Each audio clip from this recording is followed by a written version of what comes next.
Hello friends, എല്ലാവർക്കും good morning. ചെമ്പനീർ പൂവിൻ്റെ ഇന്നത്തെ സൂപ്പർ ഹിറ്റ് വിശേഷത്തിലേക്ക് എല്ലാവർക്കും സ്വാഗതം. അങ്ങനെ ഓണത്തിന് പൂവിടാൻ വേണ്ടി എല്ലാവരും കൂടി പൂ പറിക്കുക. ആ സമയത്ത് സുധി മാത്രം അടിച്ചങ്ങ് നിൽക്കണം. അപ്പോൾ സുധി പറയണം, എടാ സച്ചി, ആ കുറച്ച് പൂവ് എനിക്കും ഈ കോട്ടയിലേക്ക് ഇട്ട് താടാ എന്ന് പറഞ്ഞപ്പോഴേക്ക് പോടാ ഇവിടുന്ന്, നീ എന്താ ഇത്ര മടിച്ച് നിൽക്കുന്നത്? നിനക്ക് ആവശ്യമുള്ളപ്പോൾ അങ്ങോട്ട് പറിച്ചെടുക്കുക, അല്ലെങ്കിൽ അച്ഛമ്മയുടെ ശരിക്കും കിട്ടിക്കോളും നിനക്ക് എന്നും പറഞ്ഞുകൊണ്ട് നിന്നപ്പോൾ ഇത് വല്ലാത്തൊരു ശല്യമാണല്ലോ, ഇനിയിപ്പോൾ ഞാനും പൂ പറിക്കണമല്ലോ എന്നൊക്കെ വിചാരിച്ചുകൊണ്ട് സുധി മടിച്ച് ഒരേ പൂക്കൾ പറിക്കുക. അങ്ങനെ വർഷയും അതേപോലെ തന്നെ രേവതിയൊക്കെ പൂ പറിച്ചുകൊണ്ടിരിക്കുമ്പോൾ രേവതി പറയണം, അതെ, ഞാൻ മാർക്കറ്റിൽ നിന്ന് ഒരുപാട് പൂക്കൾ മേടിക്കാറുണ്ട്, പലതരം പൂക്കൾ കാണാറുണ്ട്, ഒക്കെ ചെയ്യാറുണ്ട്. പക്ഷേ നമ്മുടെ വീട്ടിൽ വളർത്തുന്ന പൂവില്ലേ, നമ്മുടെ നാട്ടിലുള്ള പൂക്കൾ, അതിനൊരു പ്രത്യേക സുഗന്ധമാണ്, കാണാൻ നല്ല ഭംഗിയുമാണ് എന്നൊക്കെ ഇങ്ങനെ രേവതിയും ബാക്കിയുള്ളവരെല്ലാവരും കൂടി ഇങ്ങനെ പറഞ്ഞും സന്തോഷത്തോടെ ഇങ്ങനെ നിൽക്കുക. അങ്ങനെ അവർ പൂക്കളം വരച്ചിട്ട് നല്ല അടിപൊളി പൂക്കൾ ഇടുകയാണ്. അതിനിടയിൽ നമ്മുടെ സുധിയുടെ ഓരോരോ കുരുത്തക്കേടുകൾ അവിടെ കാണിച്ചു കൂട്ടുകയാണ്. അങ്ങനെ പൂവെല്ലാം ഇട്ട് കഴിഞ്ഞപ്പോഴേക്കും, അച്ചമ്മേ, എങ്ങനെയുണ്ട് അച്ചമ്മേ പൂക്കളം കൊള്ളാവോ ഞങ്ങളുടെ പൂക്കളം എന്ന് പറഞ്ഞപ്പോഴേക്കും, അത്യുഗ്രനായിട്ടുണ്ട് മക്കളെ, അടിപൊളിയായിട്ടുണ്ട് മക്കളെ എന്ന് അച്ചമ്മ പറയാണ്. അപ്പം ഇനി പൂക്കളെല്ലാം ഇട്ട് കഴിഞ്ഞ് നമുക്കിനി ഗെയിം കളിച്ചാലോ എന്ന് ചോദിക്കുമ്പോൾ, ഗെയിമോ? ഈ മത്സരത്തിൽ വിജയിച്ചു കഴിഞ്ഞിട്ടുണ്ടെങ്കിൽ അവർക്ക് നല്ല വിലപിടിപ്പുള്ള സമ്മാനം ഉണ്ടെന്ന് പറയണം അച്ചമ്മ.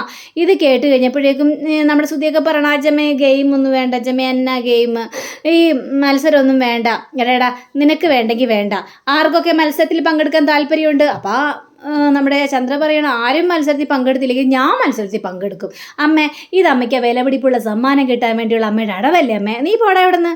അങ്ങനെ അവിടെ കസാരോട്ട മത്സരം നടത്തുകയാണ്. അങ്ങനെ മത്സരിച്ച് ലാസ്റ്റ് നമ്മുടെ വർഷ ജയിക്കുകയാണ്. അപ്പോൾ എല്ലാവരും കൈയടിക്കുകയാണ്. അതിന് ശേഷം നാരങ്ങ സ്പൂണ് നടത്തുകയാണ്, അതിലും വർഷ ജയിക്കുകയാണ്.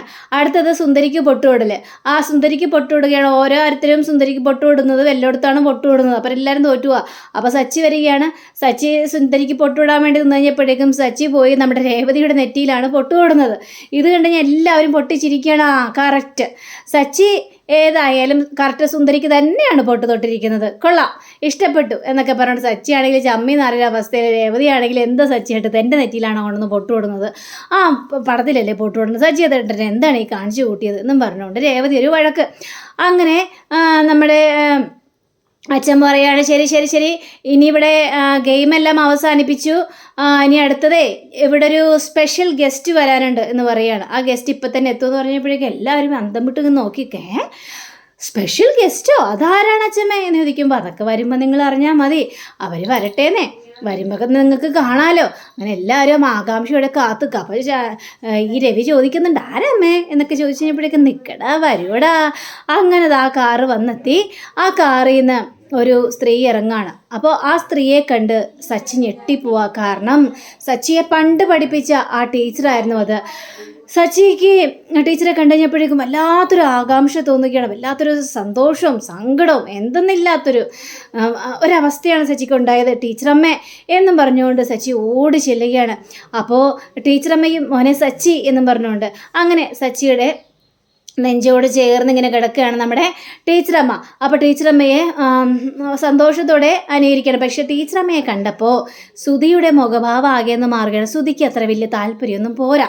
ടീച്ചറമ്മയെ കണ്ടപ്പോൾ ഒരു പേടി എന്ന രീതിയിൽ പഴയ കാര്യങ്ങളെല്ലാം പറഞ്ഞു പോക്കോ എന്നുള്ളൊരു പേടി നമ്മുടെ ഈ സുധിയുടെ മനസ്സിലേക്ക് ഇങ്ങനെ കുതിച്ചുയർന്ന് കയറുകയാണ്. അങ്ങനെ സച്ചിയെയും അതേപോലെ തന്നെ എല്ലാവരും ക്ഷണിച്ചിരുത്തുകയാണ്, നമ്മുടെ ടീച്ചറമ്മയെ ക്ഷണിച്ചിരുത്തുകയാണ്. അപ്പോൾ പറയാണ്, എനിക്ക് ഏറ്റവും വലിയ ആഗ്രഹമായിരുന്നു സച്ചിയെ ഒന്നും കൂടി ഒന്ന് കാണണമെന്ന്, പണ്ട് കണ്ടതല്ലേ, പിന്നീട് എനിക്ക് സച്ചിയെ കാണാനായിട്ട് പറ്റിയിട്ടില്ല, ഇപ്പോഴേ അങ്ങനൊരു അവസരം ഉണ്ടായിരിക്കുകയാണ്, ഇതിൽ പരം സന്തോഷം എനിക്കിനിയൊന്നും കിട്ടാനില്ല.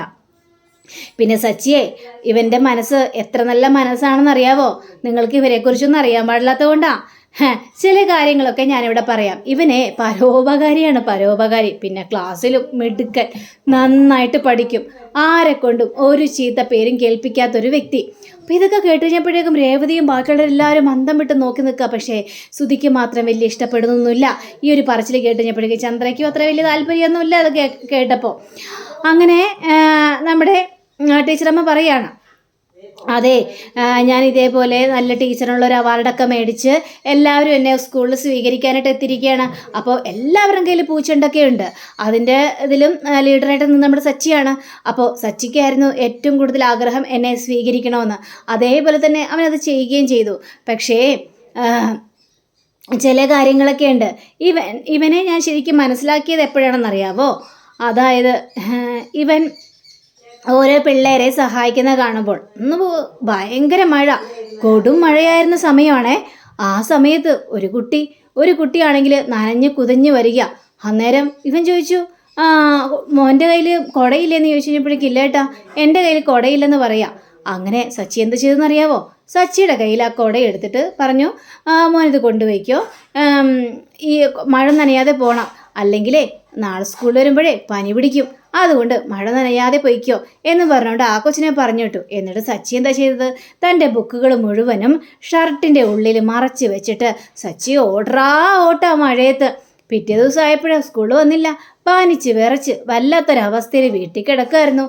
അങ്ങനെ ആ ഒരു സ്വഭാവം എനിക്ക് മനസ്സിലാക്കാനായിട്ട് പറ്റി. പിന്നീടേ സച്ചി നല്ല പുത്തനുടുപ്പൊക്കെ ഇട്ട് വന്നിരിക്കുക, നല്ല രീതിയിൽ തന്നെയാണ് വന്നിരിക്കുന്നത്. ഒരു വിശേഷ ദിവസം ഉണ്ടായിരുന്നു സ്കൂളിൽ. അപ്പോൾ ഒരു കൊച്ചിന് മാത്രം ഒരു പന്ന ഉടുപ്പ്, ചെറുതായിട്ട് ഒരു പാവപ്പെട്ട വീട്ടിലെ കുട്ടിയായിരുന്നു.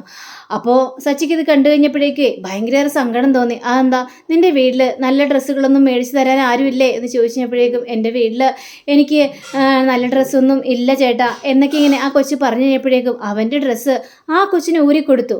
എന്നിട്ട് ആ കൊച്ചിനോട് ഇട്ടോളാൻ പറഞ്ഞു. അപ്പോൾ ഇതൊക്കെ കണ്ടുകൊണ്ടിരുന്നാൽ ഞാൻ ആകെ അമ്പരന്ന് പോയി. ഒരു കൊച്ചു കുട്ടിയാണ് ഈ കാര്യങ്ങളെല്ലാം ചെയ്യുന്നത്. അങ്ങനെ ഞാൻ സച്ചിയെ വിളിച്ച് കാര്യങ്ങളെല്ലാം ചോദിച്ചു, നീ എന്തിനാ നിൻ്റെ നല്ല ഷർട്ട് ആ കൊച്ചിന് ഊരി കൊടുത്തത് എന്ന് ചോദിച്ചു കഴിഞ്ഞപ്പോഴേക്കും എന്നോട് പറയാ, ടീച്ചറമ്മേ എനിക്ക് ഇനിയും നല്ല ഷർട്ട് കിട്ടും ടീച്ചറമ്മേ, പക്ഷേ അവൻ്റെ കാര്യം അങ്ങനെയല്ലല്ലോ, അവൻ്റെ വീട്ടിൽ ഭയങ്കര കഷ്ടപ്പാടും ദുരന്തവും ഒക്കെയാണ്, അപ്പോൾ അവൻ ആ നല്ല ഷർട്ട് കിട്ടൂലല്ലോ ടീച്ചറമ്മേ, അതുകൊണ്ട് അവനത് ഇട്ടോട്ടെ എന്ന് വിചാരിച്ച്.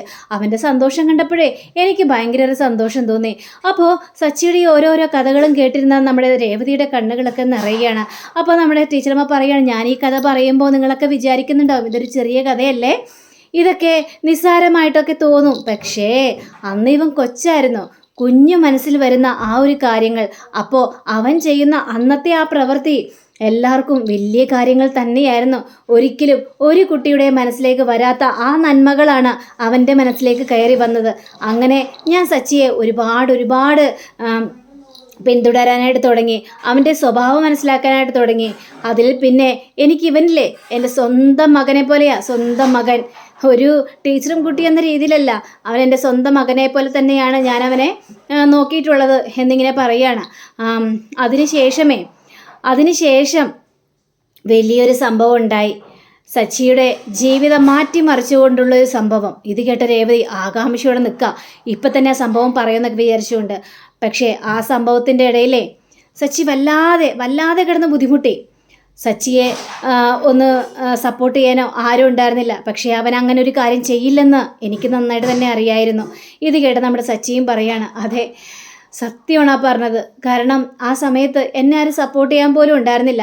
ഞാൻ ആകെ തളർന്നൊരവസ്ഥയായിരുന്നു. ആ സമയത്ത് എൻ്റെ ടീച്ചറമ്മയാ എന്നെ വന്ന് ആശ്വസിപ്പിച്ചതും എന്നെ 2 വാക്ക് പറഞ്ഞ് തിരുത്തിയതും പിന്നെ ഞാൻ അങ്ങനെ ഒരു കാര്യം ചെയ്യില്ല എന്ന് എൻ്റെ ടീച്ചറമ്മ പറഞ്ഞ് എൻ്റെ മനസ്സിന് നല്ല ഉറപ്പ് വരുത്തിയതും എൻ്റെ ടീച്ചറമ്മയാണെന്ന് പറഞ്ഞിട്ട് സച്ചി പറയുകയാണ്. പക്ഷേ അതെന്താണ് ഏതാ സംഭവം എന്നൊന്നും പറഞ്ഞില്ല. ശ്രുതിക്കാണെങ്കിൽ ഇതെല്ലാം കേട്ട് കഴിഞ്ഞപ്പോഴേക്കൊക്കെ പേടിയും തോന്നുകയാണ്. അങ്ങനെ ഇനി എല്ലാവരും വാ അതെ ഭക്ഷണം കഴിക്കാനായിട്ട് പോകാം, ഇതെല്ലാം ഇനി കഴിഞ്ഞല്ലോ. അല്ല അതൊക്കെ ഇരിക്കട്ടെ, ഇനി ആർക്കാ സമ്മാനം എന്ന് ചോദിച്ചു കഴിഞ്ഞപ്പോഴേക്കും സമ്മാനം നമ്മുടെ വർഷയ്ക്കാണ്, ആ സമ്മാനം അങ്ങോട്ട് കൊടുത്താലോ എന്ന് പറഞ്ഞുകൊണ്ട് വർഷയ്ക്ക് ആ സമ്മാനം കൊടുക്കുകയാണ്. വർഷ എന്ന് പറയുന്നത് ശ്രീകാന്തിൻ്റെ ഭാര്യയാണ് കേട്ടോ ടീച്ചറമ്മ എന്ന് പറഞ്ഞപ്പോഴേക്കും ടീച്ചറമ്മ രേവതി എന്ന് നോക്കുകയാണ്. രേവതിയാണല്ലേ, കാലാവതി അമ്മയ്ക്ക് ഏറ്റവും വലിയ ആഗ്രഹമായിരുന്നു സച്ചിക്ക് ചേരുന്ന ഒരു ഇണയെ തന്നെ കിട്ടണമെന്ന്. അതേപോലെ തന്നെ രേവതിയെ പോലെ ഒരു പെൺകുട്ടിയെ കിട്ടിയത് വളരെ സന്തോഷമുണ്ട് എന്നും പറഞ്ഞുകൊണ്ട് ഇങ്ങനെ പുകഴ്ത്തുകയാണ്. അങ്ങനെ ഇവരെല്ലാവരും സമ്മാനം എല്ലാം കൊടുത്തു കഴിഞ്ഞ് നേരെ ഊണ് കഴിക്കാനായിട്ട് പോകും. അപ്പോൾ നമ്മുടെ ഈ രേവതിയുടെ മനസ്സിൽ എന്തായിരിക്കും ആ സംഭവം, സച്ചിയേട്ടൻ്റെ ജീവിതം മാറ്റിമറിച്ച ആ സംഭവം എന്തായിരിക്കും, എനിക്ക് എന്തായാലും അറിഞ്ഞേ മതിയാവുള്ളൂ. ടീച്ചറമ്മ ഇവിടുന്ന് പോകുന്നതിന് മുമ്പ് തന്നെ ടീച്ചറമ്മയെ കൊണ്ട് തന്നെ ആ സത്യം എനിക്ക് പറയിപ്പിച്ചാലേ എനിക്ക് മനസ്സമാധാനം കിട്ടുള്ളൂ എന്ന് നമ്മുടെ രേവതി മനസ്സ് ചിന്തിക്കുകയാണ്. രേവതി നീ വരുന്നില്ല എന്ന് ചോദിച്ചപ്പോൾ ദാ വരുന്നു അമ്മേ എന്ന് പറഞ്ഞുകൊണ്ട് രേവതിയെ അങ്ങോട്ട് വിളിക്കുകയാണ്. അങ്ങനെ എല്ലാവരും ഭക്ഷണം കഴിക്കാനായിട്ട് ഇരിക്കുകയാണ്. അപ്പോൾ സച്ചി ആണെങ്കിൽ ആ ഭക്ഷണത്തിന് മുന്നിൽ ഇങ്ങനെ നോക്കി നിൽക്കുക. അപ്പോൾ ചോദിക്കണത് എന്താ സച്ചി നീ എന്താ ഭക്ഷണം കഴിക്കുന്നില്ലേ? അപ്പോൾ ടീച്ചറമ്മ പറയാണ് അവനിങ്ങനെ തന്നെയാ, അവൻ നേരത്തെ ഇങ്ങനെ തന്നെയായിരുന്നു, സ്കൂളിൽ വെച്ചൊക്കെ ഭക്ഷണം കഴിക്കാനിരിക്കുമ്പോൾ ഭയങ്കര മടിയാ, ഭക്ഷണം കഴിക്കും മോനെ മോനെ എന്ന് പറഞ്ഞാൽ പോലും നുള്ളിക്കൊണ്ടിരിക്കും. ലാസ്റ്റ് ഞാൻ എന്താ ചെയ്യുന്നതെന്നറിയാമോ? സച്ചിക്ക് ഭക്ഷണം വാരി വാരി കൊടുക്കും. അപ്പോൾ ഇത് കേട്ട ചന്ദ്രയുടെ മനസ്സൊന്നും ഇങ്ങനെ പെടയുകയാണ്. അപ്പോൾ സച്ചി ഞാൻ വാരി കൊടുക്കാൻ നേരത്തെ സച്ചിയുടെ കണ്ണുകളൊക്കെ ഇങ്ങനെ നിറയുന്നത് കാണാം. അപ്പോൾ ഞാൻ ചോദിക്കും, സച്ചി മോനെ നിനക്ക് വീട്ടിൽ നിൻ്റെ അമ്മ ചോറ് വാരി തരാറില്ലേ എന്ന് ചോദിക്കും. പക്ഷേ അവനെ ആ സമയത്തൊന്നും മിണ്ടില്ല.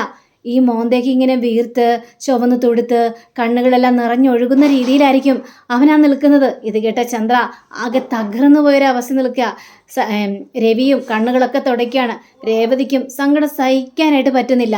അപ്പോൾ അങ്ങനെയും കാണിച്ചുകൊണ്ടാണ് നമ്മുടെ ഇന്നത്തെ റിവ്യൂ ഇവിടെ അവസാനിച്ചിരിക്കുന്നത്. അടുത്ത റിവ്യൂവിനെ കാത്തിരിക്കുക, സബ്സ്ക്രൈബ് ചെയ്യുക. എല്ലാവർക്കും നല്ലൊരു ദിനം ആശംസിച്ചുകൊണ്ട് തന്നെ നമസ്കാരം. Thank you. See again. Bye by.